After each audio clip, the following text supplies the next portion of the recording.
Vendredi 23 juin, bonjour à tous et bienvenue dans votre journal. Le jour d'après, quelques arbres couchés, mais globalement rien n'a signaler suite au passage de Brett, beaucoup plus au sud qu'initialement annoncé. Ce matin, l'alerte rouge est rétrogradée en jaune, forte pluie. L'activité reprend progressivement. En mer, c'est le calme plat après une nuit d'agitation où les crues ont frôlé les 7 mètres par endroit. Nous irons au Diamant où les pêcheurs restent tout de même sur leur garde car de nouveaux épisodes de pluie sont attendus dans la journée. Dans tout juste un an, la Martinique va accueillir la flamme olympique, un privilège loin d'être gratuit, partagé avec 400 autres villes de France, dont Pointe-à-Pitre en Guadeloupe. On en parle tout à l'heure. Et puis, nous parlerons aussi du rando forme active qui se prépare, manifestation de cyclisme réservée aux femmes. Ce sera ce dimanche au Robert. On va dérouler le programme avec la présidente de l'association qui est aussi invitée du journal. Plus de peur que de mal, la tempête Brett a épargné la Martinique. Elle est finalement passée au sud de Sainte-Lucie. Chez nous, les rafales n'ont pas dépassé les 105 km/h avec une pointe à 140 tout de même aux bandes des Cadets. Les cumuls de pluie sont restés faibles, entre 20 et 40 mm enregistrés. Très peu de dégâts à signaler ce matin.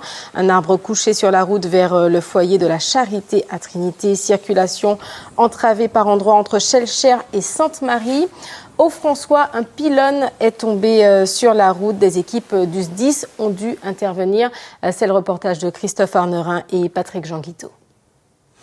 Il est 7 heures au quartier Morgamel au François. Ce poteau en bois presque couché sur la chaussée est l'un des stigmates du passage de la tempête tropicale Brett sur le sud de la Martinique. Si les réseaux télécoms qu'il supporte ne sont pas endommagés, sa position chancelante représente un danger sur cet axe de circulation.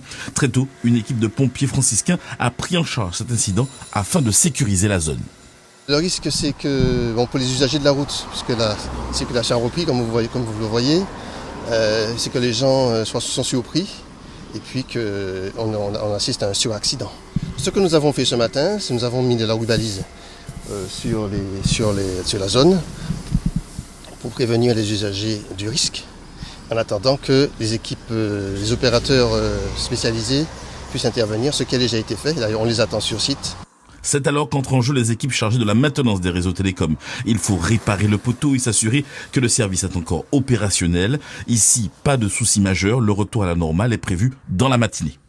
On va retirer ce souci. On va tout ramener déjà sur le côté de la route pour pouvoir libérer la circulation au maximum. Durant le passage de la tempête Brett, 113 pompiers ont été mobilisés sur les 7 centres de secours répartis pour les 14 communes du Sud. Heureusement, 21 interventions mineures ont été recensées durant la soirée.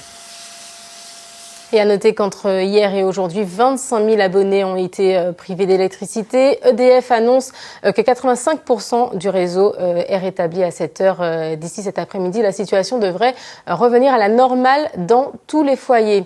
Ce midi, le niveau d'alerte est rétrogradé en jaune, forte pluie. Les établissements scolaires, les crèches restent fermés, mais l'activité économique reprend. À l'aéroport, vous le voyez, les vols sont de nouveau autorisés après plus de 20 heures d'interruption tout de même. Les compagnies annoncent pouvoir rattraper leur retard dans la journée. Le président du directoire de la SAMAC se veut rassurant. On l'écoute au micro de Sanga Fagour et Marc-François Calmot. Avant la reprise de l'activité aérienne, il faut procéder à un certain nombre de vérifications. Déjà, nos équipes techniques et nos pompiers vérifient l'état des pistes, du système de pistes, la piste, les bretelles, les aires de stationnement, etc., pour voir s'il n'y a aucun embâcle sur la zone. Ensuite, nos services de sûreté procèdent à la stérilisation de l'ensemble du secteur pour vérifier qu'il n'y a aucun élément, aucune intrusion par ailleurs. Donc ça prend un certain temps tout cela, compte tenu de la dimension de la plateforme. Après toutes ces vérifications, nous avons donc décidé de la reprise de l'activité à 10 heures ce matin.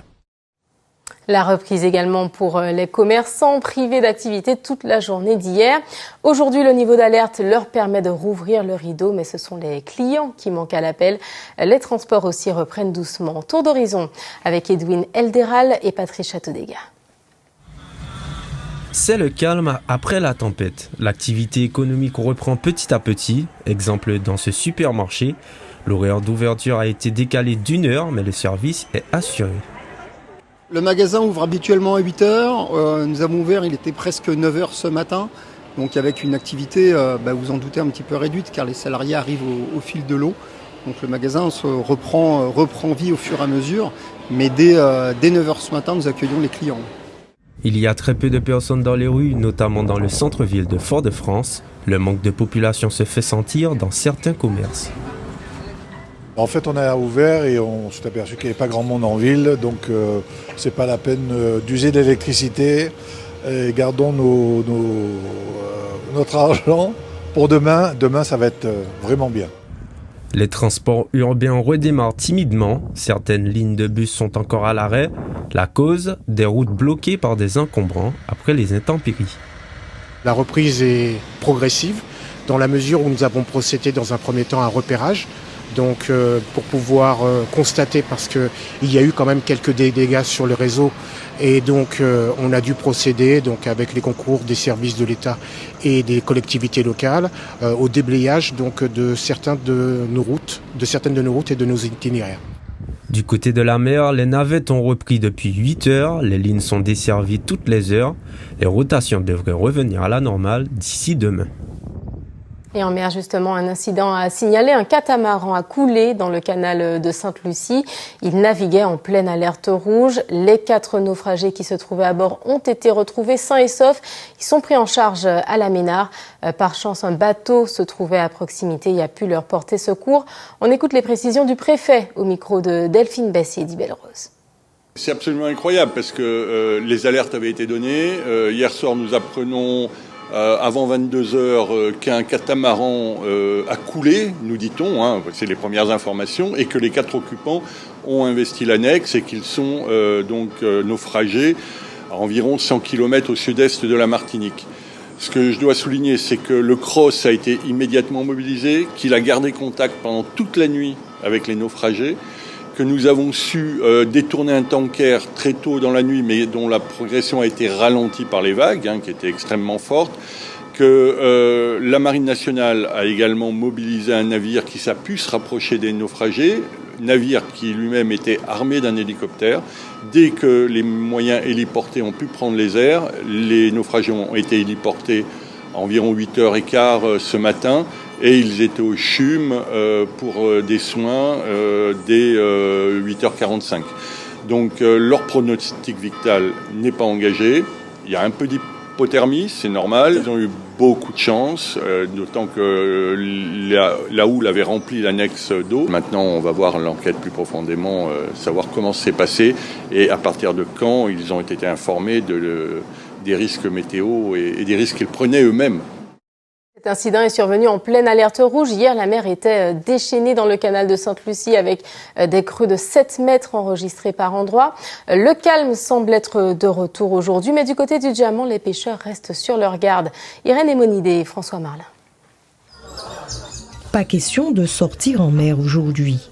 Les embarcations sont depuis hier à l'abri dans ce port de pêche. Quelques bateaux de plaisance ont aussi trouvé refuge dans cette mangrove. Ce matin, c'est la fête à Taupinière.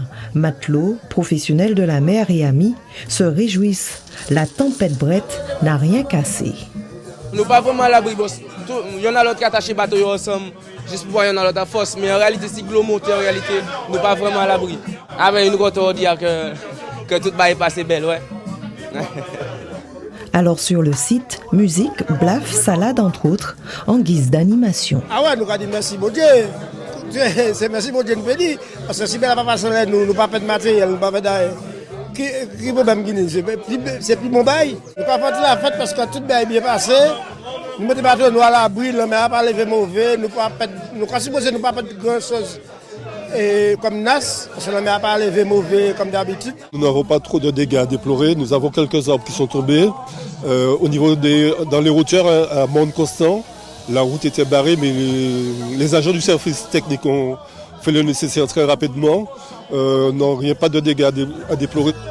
L'Association des marins pêcheurs du Diamant, avec ses 28 professionnels, appelle néanmoins à rester vigilants. La houle est encore bien présente au large. Ils iront vérifier l'état des casiers demain ou après-demain avant de retrouver une activité normale, peut-être la semaine prochaine. Voilà ce qu'on pouvait dire du passage de la tempête Brett, la première de cette nouvelle saison cyclonique. En sport, l'annonce du jour, c'est le passage en Martinique de la flamme olympique le 17 juin 2024. Pour bénéficier de ce privilège, la collectivité a dû payer 180 000 € au comité d'organisation.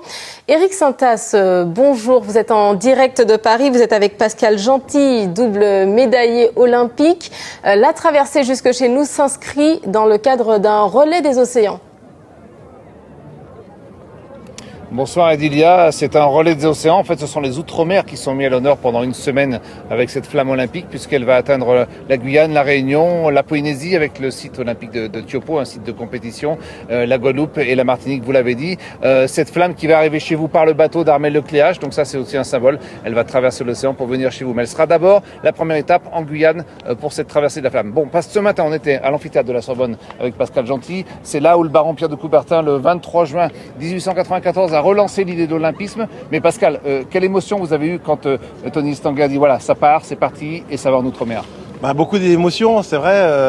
On sent que ça monte. Cette flamme va partir d'Olympie et va sillonner la France avant d'arriver en Outre-mer. Et j'ai hâte parce que pour les gens aujourd'hui, les Jeux Olympiques c'est très loin. Mais je sais qu'après la Coupe du Monde de rugby, en septembre, il va y avoir une montée, une effervescence autour des Jeux Olympiques et Paralympiques. Et ça y est, on y est enfin. Vous avez participé aux Jeux, Sydney-Athènes.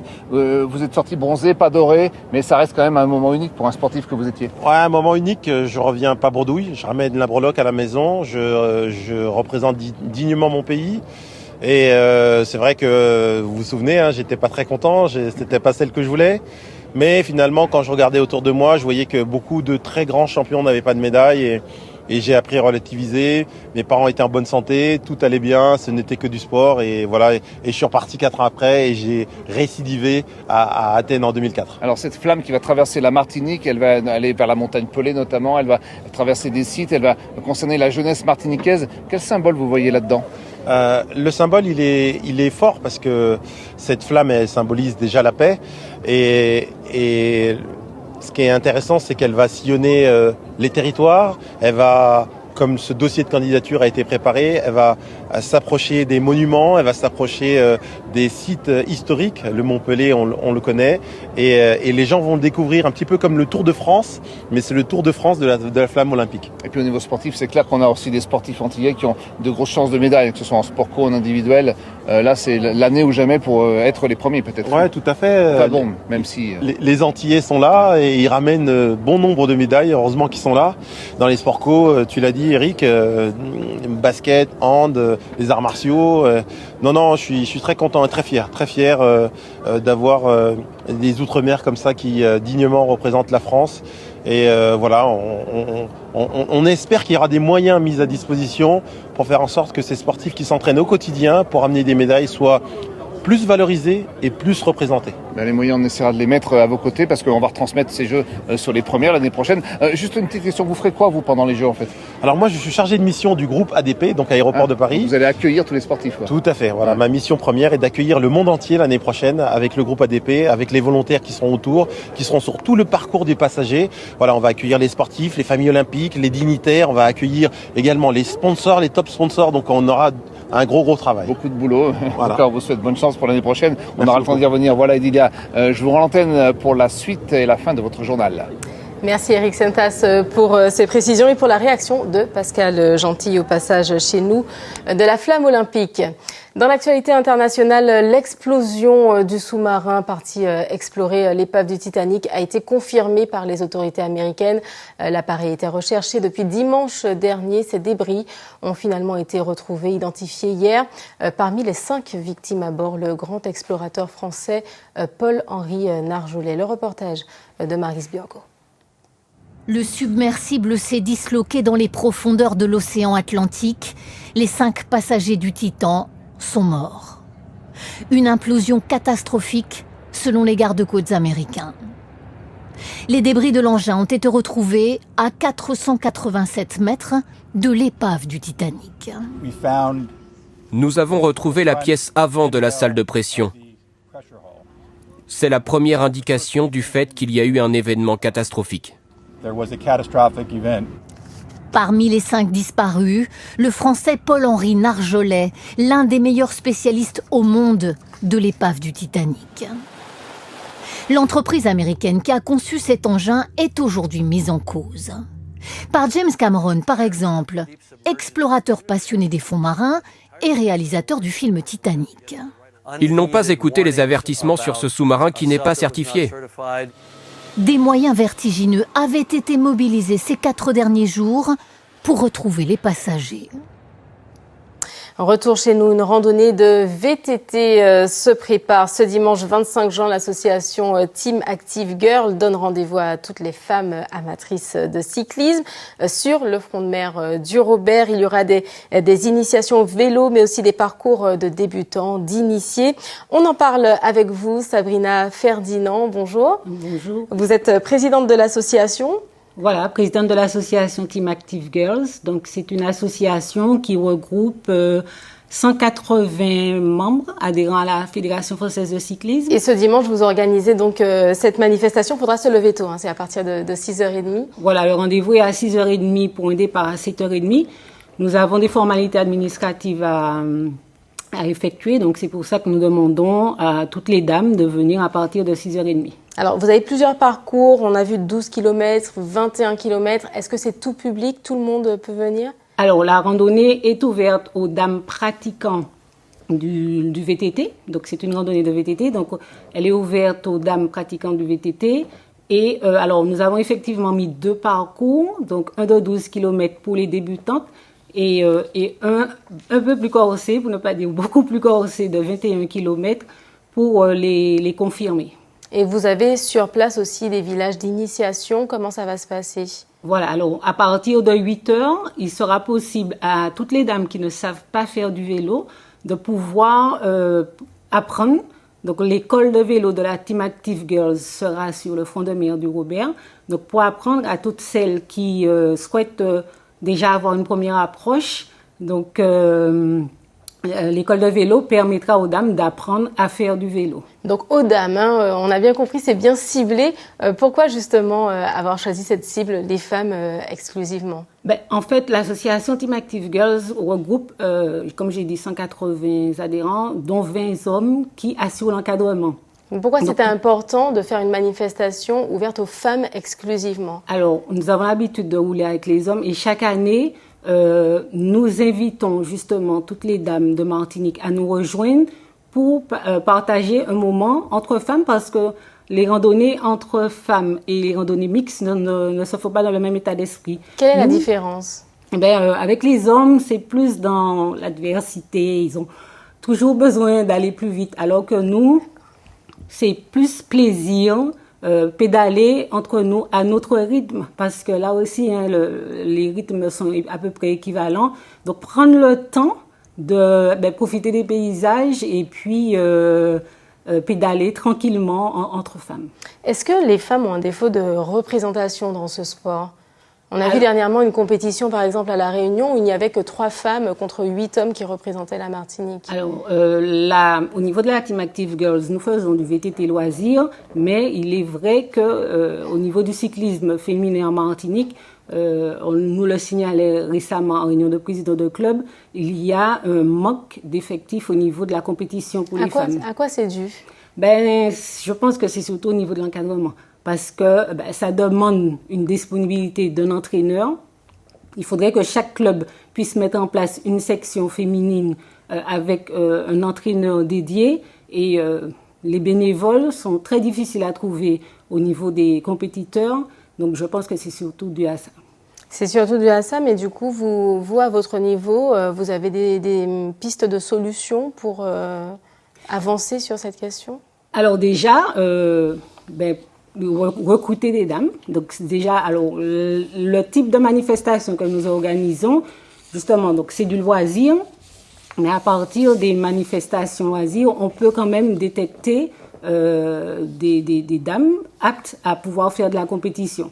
Après, à notre niveau, la moyenne d'âge est de 54 ans, mais nos adhérentes ont peut-être des filles qui peuvent être intéressées par le cyclisme de compétition. On en a d'ailleurs quelques-unes qui participent aux compétitions.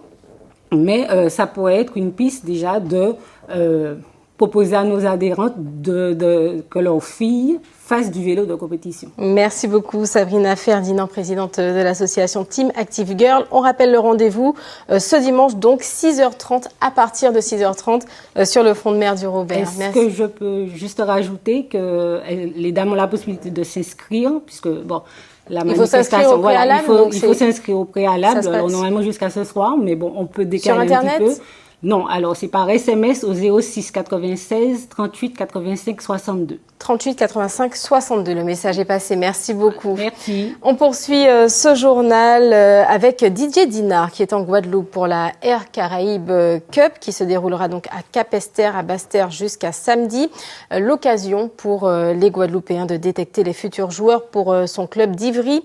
Le reportage d'Éric Saintas avec Victor Pérez. La joie des joueurs de l'US Ivry, c'est aussi celle la plus intérieure de Didier Dinard. On le sait, le Guadeloupéen est discret, mais son énorme défi de maintenir l'US Ivry en élite du handball est accompli avec la victoire face à Cesson-Sévigné le 1er juin dernier, 30-23. Prendre une équipe en plein milieu de saison, c'est jamais une affaire facile, donc j'ai voulu relever ce challenge. Je suis sorti de ma zone de confort comme j'ai pu le faire auparavant en Arabie Saoudite dans un autre contexte. L'idée était d'essayer de remettre une identité sur le collectif d'ici la fin de saison et aussi gagner du temps. Didier a su manager un groupe qu'il découvrait, il y a mis sa marque par petites touches. Appelé en pompier de service, il devient sauveur d'un club historique du handball français et ça le rend fier. Ce que je ressens au fond de moi, c'est le sentiment d'un travail accompli et puis une lutte acharnée pendant quelques mois où j'ai pas forcément relevé la tête parce qu'on sait qu'il n'y a rien de facile quand on a un objectif, et puis c'était quand même un challenge assez relevé. Place à l'intersaison désormais, Ivry visera haut, mais Didier Dinard pense Guadeloupe avec la Air Caraïbes Cup. Le but, permettre aux espoirs du Pôle Antille et à la sélection antillaise de s'affronter et à Didier de poser son œil à viser. En tant qu'entraîneur, je garde toujours un œil averti sur cette jeunesse antillaise. Ça a pour but aussi le développement, tout simplement. Le développement pour cette jeunesse guadeloupéenne, qui est beaucoup plus de licenciés. Quand on fait appel à l'UCEP avec 400 ou 500 gamins, ce sont quand même les futurs licenciés de l'avenir. Et puis, l'homme au grand cœur qu'il est a toujours sa Guadeloupe qu'il a portée. À la tête des Bleus, il ne ratait jamais l'occasion d'en parler, lui qui a conquis le grand public et le monde du handball. Retourner au pays, c'est toujours très plaisant. Ça permet aussi de se ressourcer. C'est peut-être le moment qu'on l'on atteint aussi, puisqu'on est toujours la tête, comme on dit, dans le guidon. Et c'est aussi un don de soi et un moment de partage, puisque quand on dit donner au handball ce que le handball vous a donné, c'est aussi donner de sa personne et faire ce genre d'action pour être aussi un ambassadeur, un parrain, un grand frère pour cette jeunesse guadeloupéenne. Premier rendez-vous jeudi 22 à Cap-Esther-Bello avec les deux sélections antillaises qui joueront une place en finale le 24 à Basse-Terre au Palais des Sports, Didier Dinard. Et on reste en Guadeloupe pour finir avec cette alternative à l'incarcération qui est en cours d'expérimentation, des stages de citoyenneté pour les personnes majeures ayant commis des délits de mise en danger de l'environnement. C'est le sujet de Michael Bastide et Olivier Duflot. Armés de coutelas, ces hommes participent à l'entretien d'une zone de reboisement de la forêt marécageuse aux Abîmes. C'est un arbre qui pousse dans des endroits très humides ou encore inondés. Un stage de sensibilisation à l'écologie de 2 jours pour des justiciables mis en cause pour des infractions à l'encontre du Code de l'environnement. C'est juste une voiture que j'ai laissée devant chez moi, 8 jours sans rouler, puis voilà, je crois que c'est la procédure. Ils ont enlevé la voiture et puis je l'ai récupérée et puis j'ai été condamné. On a des personnes qui vont utiliser de la peinture anti-fouling, on a des personnes qui vont abandonner, comme j'en ai vu malheureusement sur la route, des véhicules hors d'usage, des épaves en fait sur le bord de la route. Ça peut être des gens qui vont faire de la pêche interdite. Ce stage de citoyenneté a 2 objectifs principaux, faire prendre conscience aux stagiaires de l'importance du respect de l'environnement et développer une réponse pénale orientée vers la pédagogie et éviter la récidive en insistant insistant sur les sanctions encourues. Si certains estiment que ce qu'ils ont commis n'est pas très grave, l'intérêt, je le crois, de ce stage sera de leur montrer que si, ça l'est. En revanche, le fait que ce soit dans une alternative aux poursuites, ça montre aussi qu'on est capable de poursuivre avec discernement et qu'on ne tape pas à bras raccourcis sur le premier venu, mais qu'au contraire, on essaye de proportionnaliser et d'adapter nos réponses pénales. Coût du stage de 180 à 300 € financé par le stagiaire. Au terme de ce parcours de sensibilisation, les infracteurs semblent mieux saisir la législation et les enjeux de la protection de l'environnement. On doit être sensibilisé à l'environnement un peu dans tout. Si il y a toujours une sévérité quelque part, je ne me sens pas coupable de quelque chose, mais je participe entièrement. Alternative aux poursuites pénales, ces stages sont pilotés par le SCJE, le service du contrôle judiciaire et d'enquête, qui prévoit également des stages pour les personnes morales. Et voilà, c'est la fin de votre journal. Je vous en rappelle le titre principal, plus de peur que de mal. La tempête Bret a épargné la Martinique. Elle est finalement passée au sud de Sainte-Lucie. Chez nous, quelques arbres couchés, mais globalement, rien n'a signalé.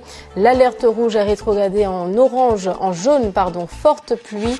L'activité économique reprend. Les établissements scolaires et les crèches restent fermés. Voilà pour l'actualité à 13h. Prochain rendez-vous d'information 19h avec Catherine Gonier-Cléon. Excellente journée à tous.